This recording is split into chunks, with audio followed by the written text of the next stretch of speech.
Hello, Namaskar and Adab to all my friends from your friend astrologer and guide Irfan, once more with you from your very own channel Astro Assurance. When we look at how we review horoscopes, strength of horoscopes and what results may accrue from it, one of the most important factors is the Lagna. And if the Lagna is not accurate, then we also are not sure whether we are getting the results right, the assessments right, because based on the Lagna, the houses, the placements all play out. And so the Lagna becomes very, very important.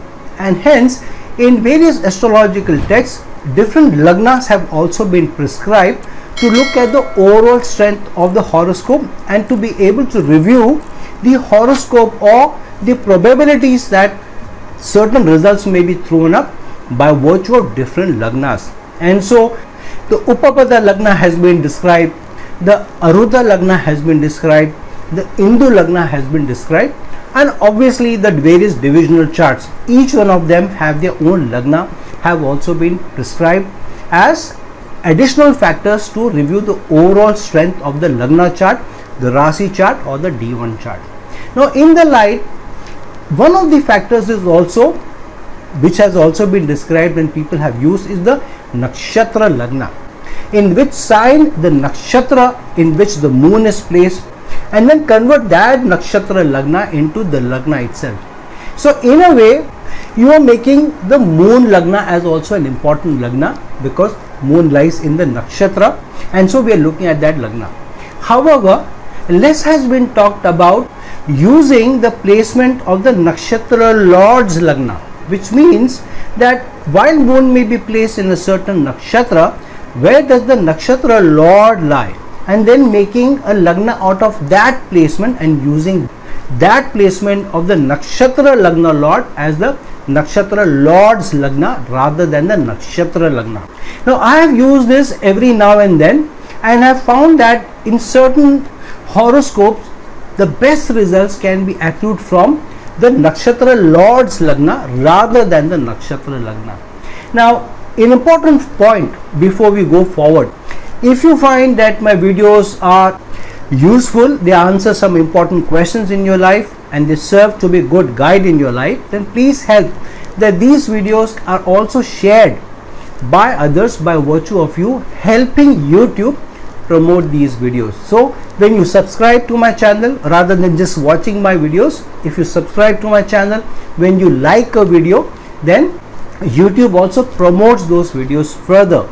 And when YouTube promotes those videos, more people who may not know about my channel, who may not know about these videos, also may be able to watch those videos and be able to answer some important points in their life. And through that you will also get good karma and add good positive karma to your life. So it's a good opportunity for you. Firstly, it's your gratitude that you get useful points from my videos and plus getting some good karma. So please don't let go of this opportunity. Please subscribe to my channel and please like this video.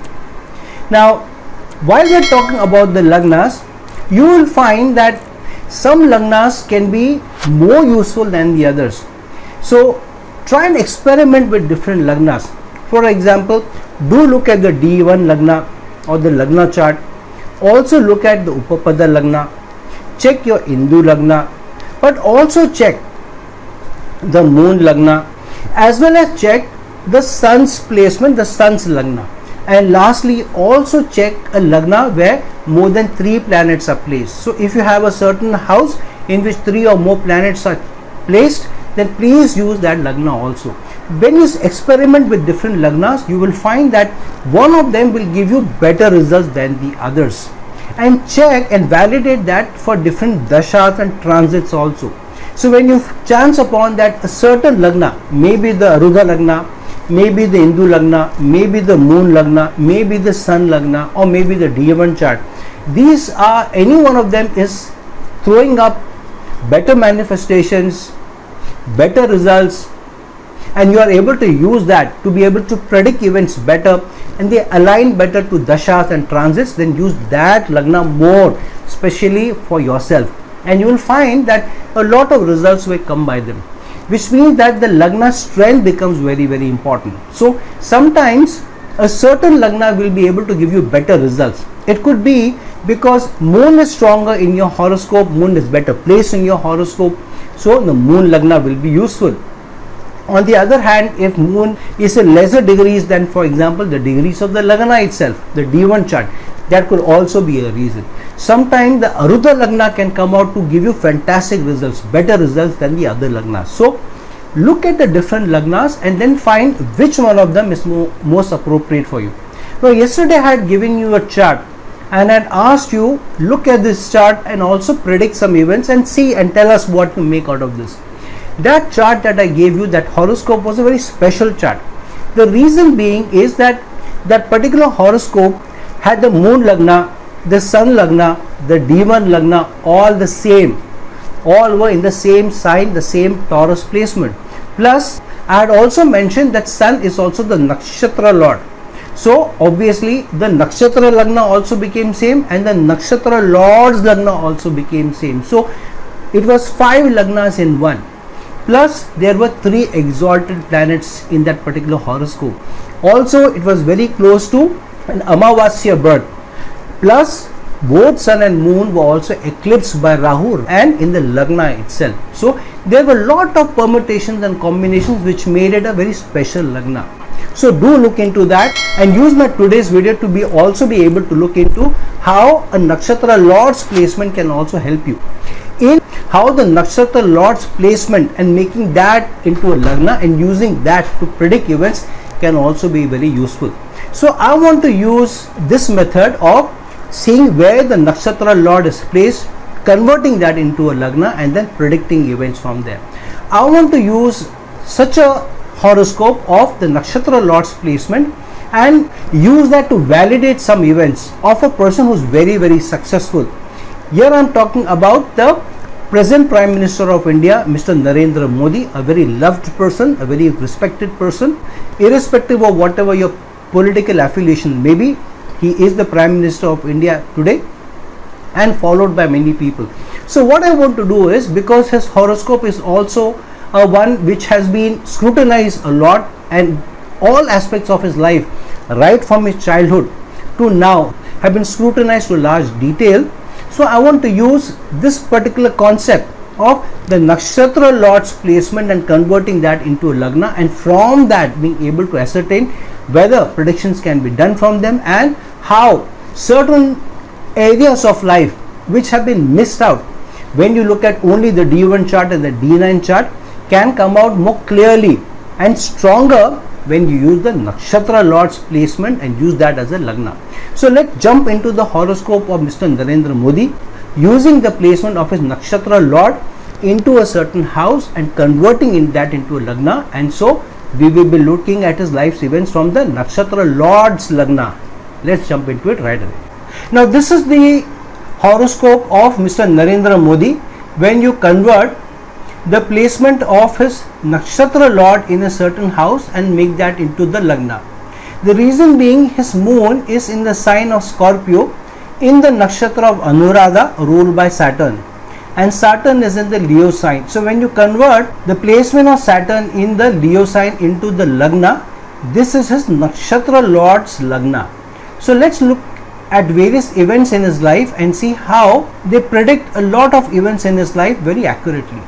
So let's start with his childhood itself. It is very well known that Mr. Narendra Modi used to help his family, in fact his father, in his father's business, and his son is placed in the second house, and the second house is also the house of family business or family or the tribe or the community that you are born in, and the Lagna Lord's son is placed in the second house. So he was initially in his earlier life, in his childhood days, was associated in getting into the food business or the tea business, because his father, as it is famously known, used to run a tea stall, and Narendra Modi used to help his father in selling tea at a railway station. So in being involved in his earlier life, helping his father to sell tea, which is related to the second house, house of nourishment of food. However, we also see that Ketu is placed, or the south node is placed with Sun, because of which this did not continue for long, and he got separated both from his father at an early age and also from his family. His roots, he moved away from his family at a young age. He took up a public life, and after that he never looked back at his family. However, you see that Sun is placed in the sign of Virgo, which is ruled by Mercury. So here Mercury is in its exaltation sign, and Mercury also rules the 11th house of mass, social causes, masses, large masses, and being the lord of the 11th house, Mercury is exalted in the second house. And Narendra Modi has said in many of his interviews that he believes in Vasudeva Kutum, which means the large masses, the world at large is his family, and the entire country is his family rather than the family in which he was born in. However, he also strongly relates to the community that he was born in, and is proud of his Hindu roots and believes in Hindutva. And so his Lagna Lord is placed in the sign of Virgo, which has natural 6th house energies. Also in the second house, which is the house of his community, house of his tribe, but Mercury also rules the 11th house. So his entire life is dedicated to the larger family, the larger community, larger causes, not for self but for others. And that's why Ketu is placed here. Ketu separates you from your family but looks at the larger family, larger causes. So strong placement of the Lagna Lord in the cause of a larger cause, greater than himself, greater than the immediate family, which is Vasudev Kutum, which is the nation at large. Secondly, Saturn rules his 6th house of service, and Saturn goes into the Lagna.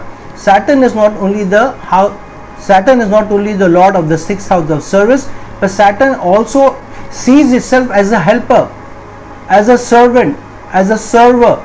And Narendra Modi doesn't shy of calling himself the servant of masses, or Sevak, or Pradhan Sevak.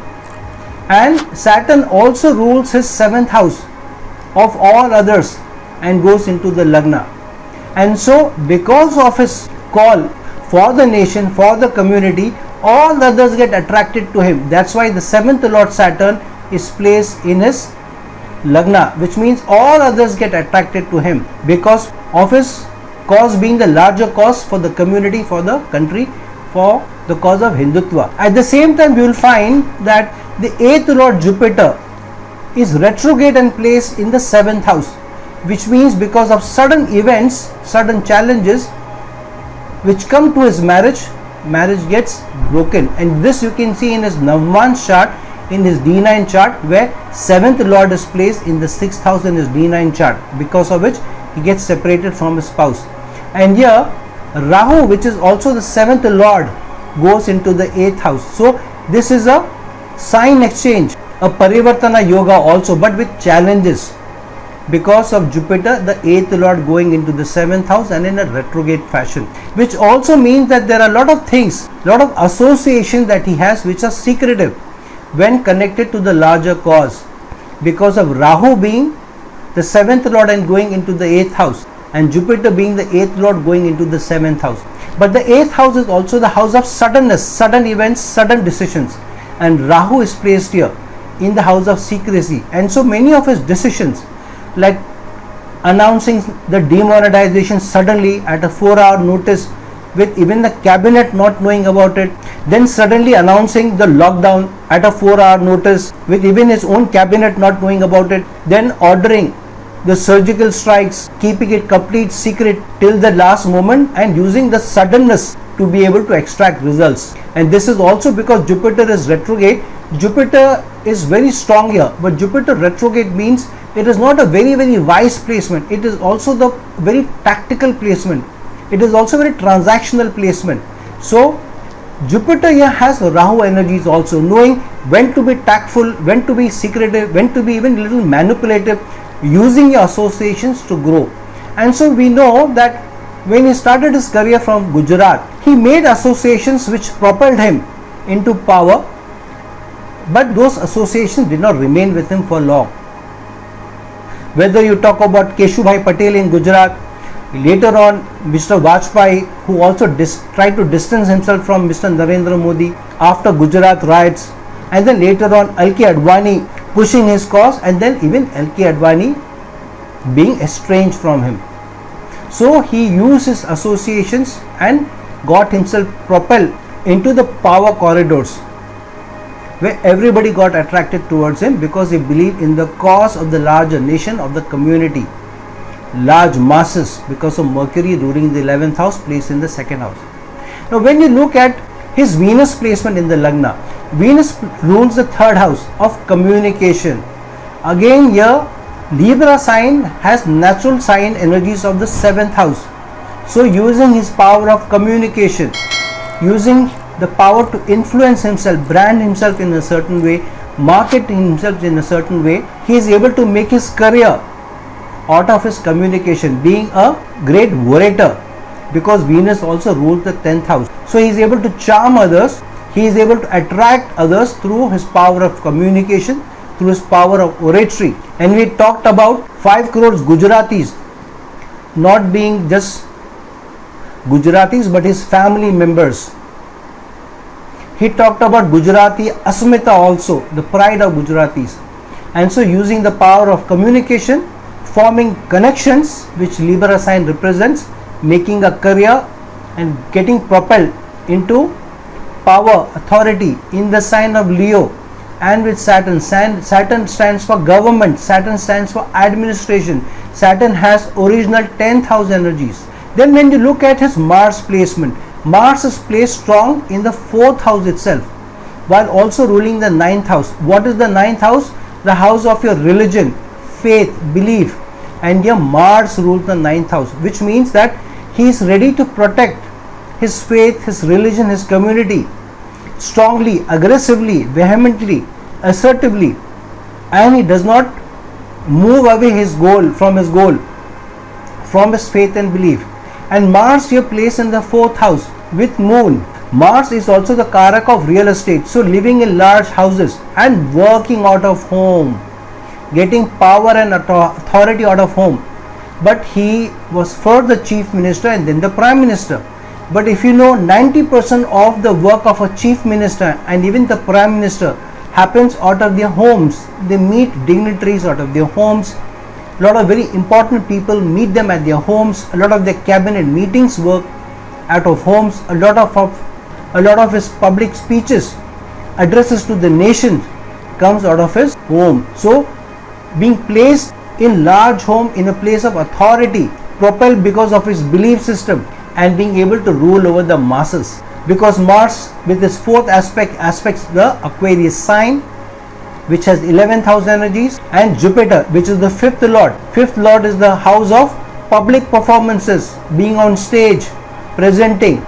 Mars also aspects the 7th house of career, and Mars also aspects with its 8th aspect the 11th house, the house of society, masses, large masses, and derives power from there. Now while his 12th lord Moon is in debilitation sign but in a niche bhang. So what does this do? It separates you from owning assets yourself, because Moon is also the Karaka of assets.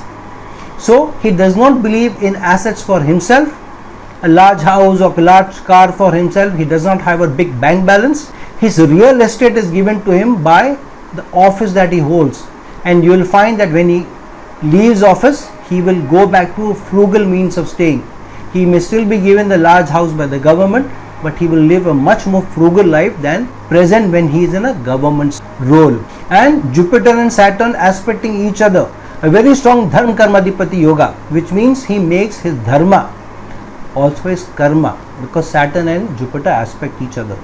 Rahu aspects his Mars and placed in the 2nd house. Ketu also aspects his 10th house, which means his career, his power, authority that he wields is not for self but for a larger cause. So his career is for others, his career is for large masses, because of the 11th lord. Mercury placed in the 2nd house of community and in exaltation sign with Sun, which denotes power, authority, leadership, which is also the Lagna lord. Mars aspects Aquarius sign. Mars also aspects his 11th house.